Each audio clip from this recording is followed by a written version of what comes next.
All right, hey, happy July, everybody. Been on a little bit of a break, but welcome back to the People Are People podcast type thing, the podcast where we talk to the people behind the account. And today I'm stoked because I got Steve Armenti. Steve, thanks for Hey, joining us. yeah, of course, Doug. Thanks for having me here. Yeah, I've been in the ABM game, I think, for like 2 years now, which is not long compared to you and others, but like your name always popped up from like day one of me getting into this game. ABM, my branding's working, I guess. Yeah, why is But that? Why you're the ABM, you're an ABM guy. True and true. yeah, I mean, for a long time, I actually think I kind of fought it because I thought I'm growth, I'm demand gen, and then GTM became a thing. And unfortunately, at that time in my career, I was trying to like attach my corporate identity to some trend in the market, right? Right. And then realized, man, I just love ABM. Like, why not just be the ABM guy? And then eventually started an ABM agency and did all things ABM. I only talk about ABM and to ABMers, and it's feels like a good place to be when you kind of figure out what you want and where you want to be. And so, yeah, I'm happy to be the ABM guy All right. Well, or one of them because there's some good ABM folks out there. yeah, there's some great ones. And then, well, for the folks that maybe don't know, Steve, you're the founder and CEO of 12th Agency, which is an ABM agency. Before that, good chunk of time at Google. So you've been in the big tech world in-house. Hmm. Um, so that's the primer. I don't want to just paint you in those two colors because there's much, much more. I mean, you have your Aloha shirt and a cool background. I want to get into who you are, but you did say you love ABM. What about it do you love? Yeah, so a quick story about how I learned about ABM.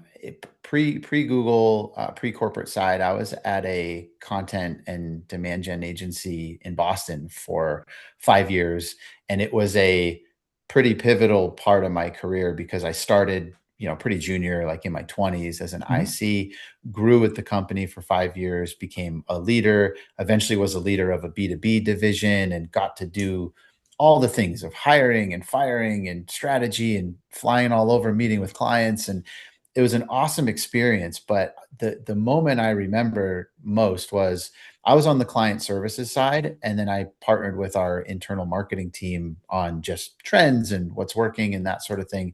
And our VP of marketing came to an all hands and said, "We're going to do this thing called ABM." And she started talking about it and used kind of the ITSMA definition of every account gets treated as a market of one. We're going to do custom ads. We're going to do landing pages and content, and sales is going to be dedicated to these accounts. And this was like 12, 13 years ago. There was no tech. We literally hired an offshore developer who built a landing page for every single prospect. We put their logo on it manually. We wrote copy on it manually. And so marketing was pushing this whole ABM agenda. And then some of that started trickling into the client work I was doing. And it made sense because I oversaw the B2B division, which was HP, IBM, Samsung, Verizon, Capital One, like big, Yeah. huge, major brands. And ABM fit there, right? Like it turns out that's how they were essentially going to market anyways, but marketing and other folks just figured out a term to put on top of it. Yeah, it was ABM. So you said that was 13 years ago. Can we put like, is there a dot we can put on the map to say this was when ABM started? Or you think it was always kind of happening and then we called it, we gave it a name? I think it was always happening, and then we gave it a name because I I have some friends who are old school sales leaders, and they're like now run like lead gen companies and sales rev ops companies and stuff, and they will tell me because they're like hardcore sales and I'm hardcore marketing, and we like butt heads a little bit, and they're Of like, you course. marketers always just come up with a name for everything, like freaking ABM. It's so stupid. That's just good sales. And I think there's some truth to that Yeah. because and actually, I started my career in sales when I was an SDR, just cold calling. But at the end of the day, my like account rep who would go and visit people, that's what he did. Like he learned about the person, he learned about the company, he went in and pitched that company as if they were the single most important client that day. And he was good at kind of personalizing that. And so I feel like, to be honest, salespeople kind of knew this all along, and then marketers got it and said, "Okay, let's turn this ABM into a thing." Yeah. And for good or bad, here we are. I think ABM comes with some drama, but it's the right way to go to market. I think if you have an expensive product and complexity in the purchasing process and in the personas of people that buy it, like ABM makes sense. Yeah, and that makes sense to me on the sales side of things. If they're like, listen, we've always been doing this. You want to give it a name? Great. But Yeah. well, here we are.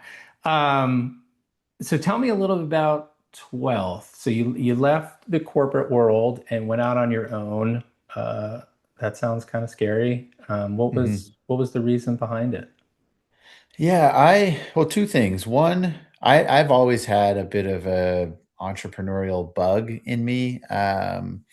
When I was in sales, the very first job out of college, I was a sales rep, like I was saying, and I was bored with that. I wanted to do marketing, and so I started at that time. I'll say I started a company, but I just put myself out there as a consultant basically in California. And I lived on 12th Street, 12th and Olive. So I said, oh, I called it 12th Street Digital. And I went out and said, I can do social media, I can do content, I can do website, SEO, that type of stuff. Landed a client, and it was, I mean, I just got that bug right then and there. Right. And so for the next 16, 17 years, I think I was energized and slightly distracted by my corporate career and pursued Mhm. that pretty heavily. But I got to a point where I thought, man, there's got to be something else to this. And so that feeling started coming back. And I left Google, went to DigitalOcean for a short stint. I was part of a riff, and so got let go and was like, I've got this, the universe is telling me something. Yeah. Like, now is the only time you're maybe going to get to do this. And so I went all in on it. Didn't look back. There's some hard moments, but I was like, this is what I'm doing. I'm pursuing it. And yeah, that was October of 2024. So that's 2024. Okay, so you're I mean it's interesting when you get to this point in your life where you're like, I think this is the only shot I have to do this. Or not the only shot, but you're like the window's Mm-hmm. open and I got to Mm-hmm. go through it. Like was there Yeah. hesitation or were you excited about it? You're like here's the opportunity or like, oh my God, I have to do it regardless of what It could was happen or go wrong. yeah, I'm this is sort of a blessing and a curse of my personality. I'm very much a dreamer. I am an optimist. I think anything is possible. And so I sat there in that moment and said, yeah, absolutely. You can do this. Why wouldn't we do this? Like, let's go. And that honestly has, I think, been a key driving factor through the hard times where last year, like, there's no clients, there's no inbound, there's no Hmm. revenue for like 3 months, and you're figuring out, can I withstand this? Can I handle this? And I think you do have to have a healthy bit of that dreaming and a little bit of carelessness, kind of like you have to ignore logic in some sense. Yeah. And so I leaned very much into that. But there was, I did in the beginning, I sort of laid out a plan. I was talking to my wife. She's the polar opposite. She's an accountant by trade. She's very analytical. And so I was like, listen, let's give me 4 months. And if I can't get to, close to what I was earning from my corporate salary within 4 months, I'll reconsider. I'll go back to W-2 and get a job. And so Right. I did have some of a plan, but also some pressure. And I like pressure. So it was like, all right, we got to go. We got to figure this out. Let's do it. Yeah, there's always that pressure when you're like I like how you said W-2 where you're just used to some money hitting your bank account once or twice a month Mhm. and you know it. And then Mhm. you got to get used to, even if you have clients, you're like, well, there's sometimes a 60-day, payout and you're sort of just waiting. You're like, the money's coming. You just almost have to talk to yourself and say, it's going to be fine. Like there's money coming, but it's not as consistent. And I think that's like a mindset thing. I don't know if you felt that way.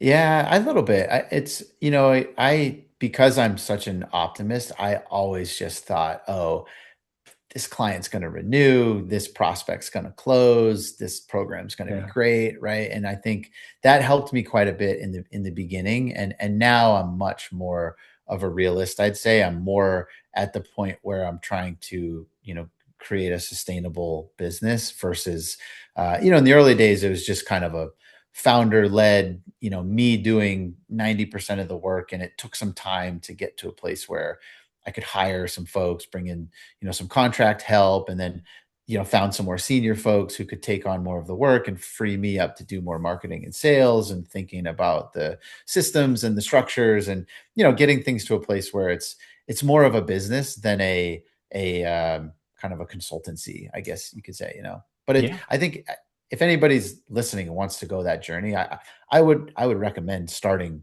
that way too. Like do all the work yourself, figure it all out, do all the hard stuff, be stressed out, experience the hardest parts of it, because you'll overcome that stuff and you'll learn so much through it.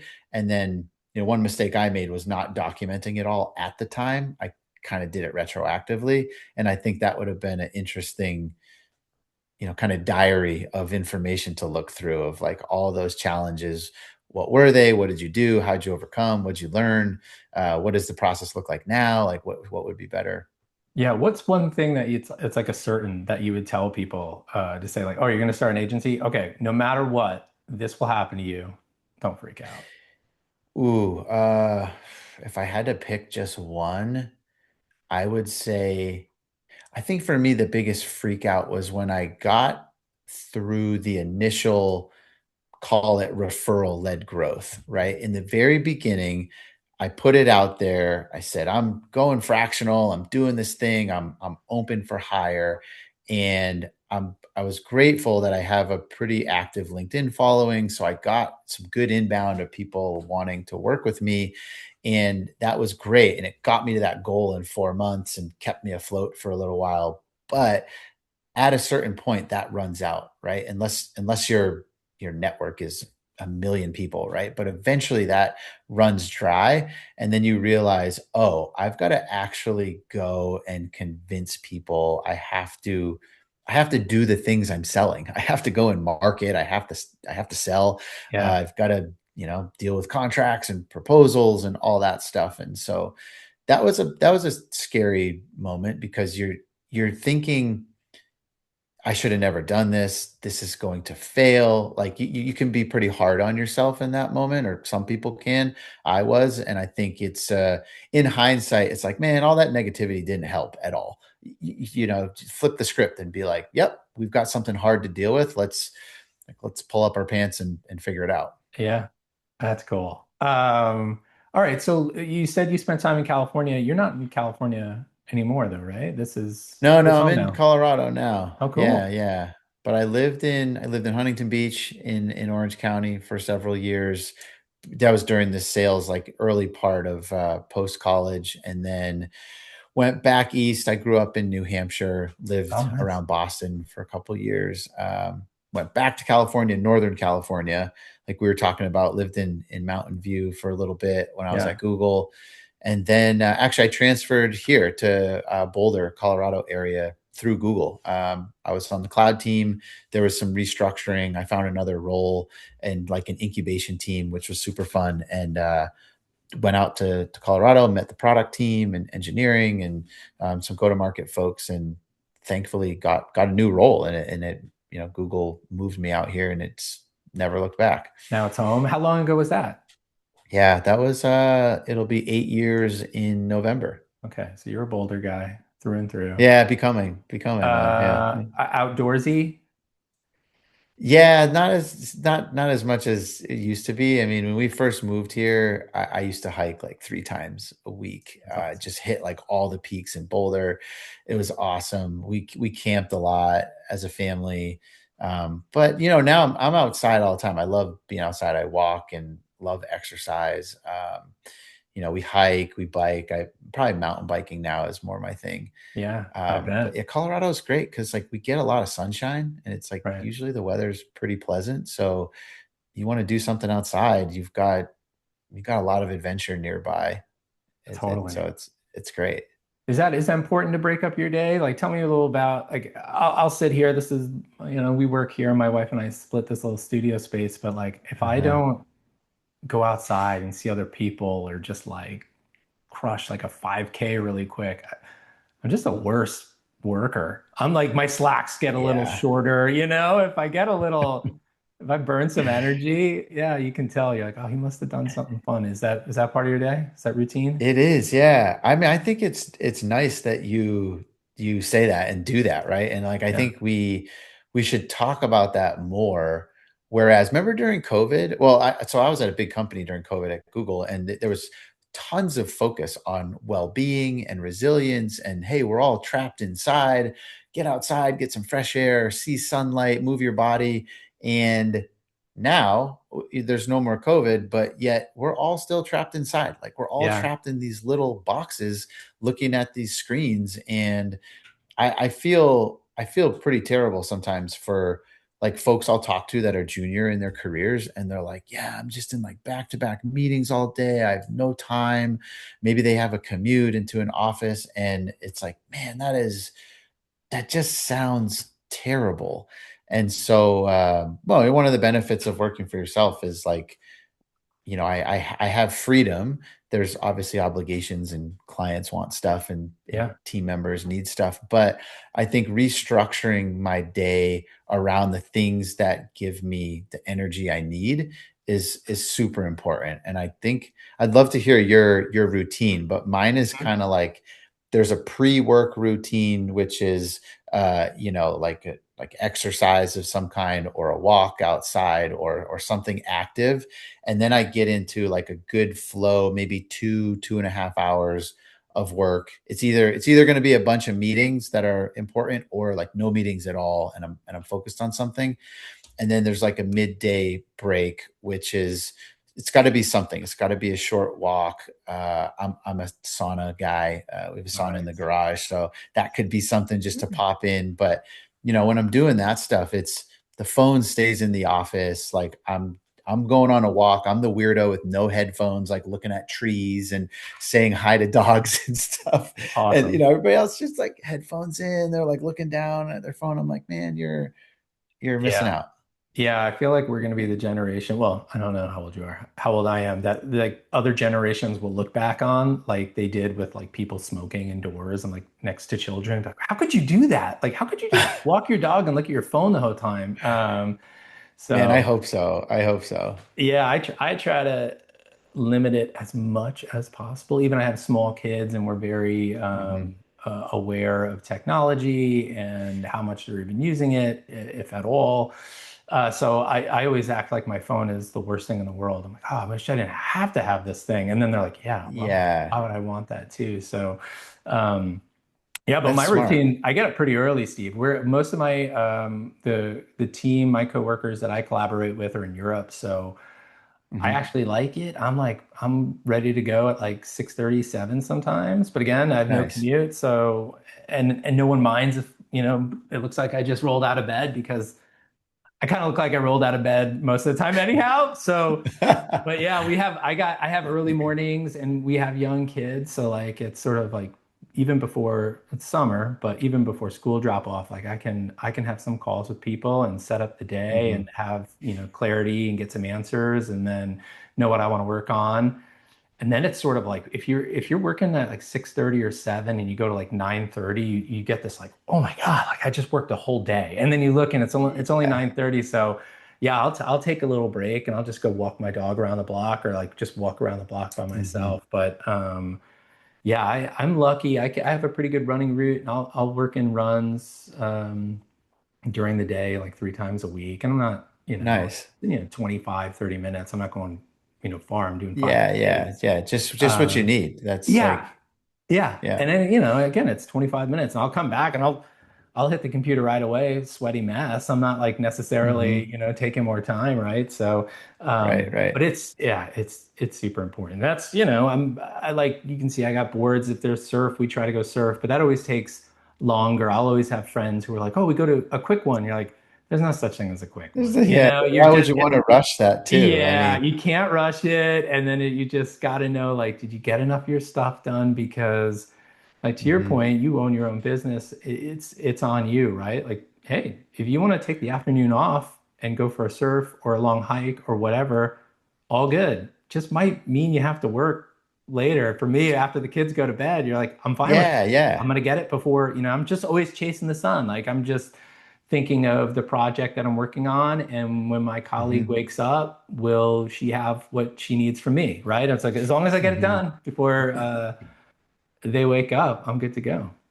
Yeah, that's so great because I wish more traditional corporations, startups, whatever, larger were were able to figure out that rhythm for people like you're talking about because Yeah. for a long time everybody talked about it, right? And I think agencies did a pretty good job of this of like creating flexible work environments of we work when we need to, and some days you might put in a big huge day, but if that means you did that because you need some more flexibility tomorrow, then great, awesome. I mean, Yeah. like we're in marketing. Like what really needs to be done that urgently? I Nothing. mean, and it's like that's what used to frustrate me the most is like just top-down leadership styles that were, basically a dumping of stress and anxiety onto their team of Hmm. because their boss was like, "Where's that report?" And it's like, "Oh, I got to look good, so let me just drop this on my team, stress them out." And then now they're trying to produce this report in 24 hours, and they do, and they send it along, and then they send it to the executive who's out of office for 2 days. And it's like, Yeah. why did we just scramble to do this? Like the guy's not even in the office. He doesn't care. He's not going to look at this for a week. And I just hated that stuff. And Yeah. I don't know. I wish people were more open It's about a, it. I was on a flight recently, so I was watching an episode of The Office, which I'll always do if I'm Oh, ever on a my flight. favorite And show. My favorite show. it's the best. And what was it? Michael's boss, and I'm gonna forget his name, was asking him for something. He's like, "Can you get it to me by Monday?" He's like, "I'll do you one better. How about Sunday?" He goes, "Great, I'll read it on Monday." And I just thought that was good. He's like, "Go for it. I'm gonna read it on Monday." So. Yeah. But hey, I I know wanted what to you're get talking into about. one thing because you shared with me you've got a new endeavor in the works and it's called Howdy. I Mhm. got a sneak peek. I think it's cool, but tell us what's Howdy, how did it come to be, how do people learn more about it? Absolutely. Yeah. Yeah. So if anybody follows me on LinkedIn, they'll probably see me randomly kind of talking about this. So essentially what it is it's a managed AI workflow where we are we are executing really deep research on any list of contacts, so actual people, and what we're looking for is personal signals. So I like to call them hobby signals.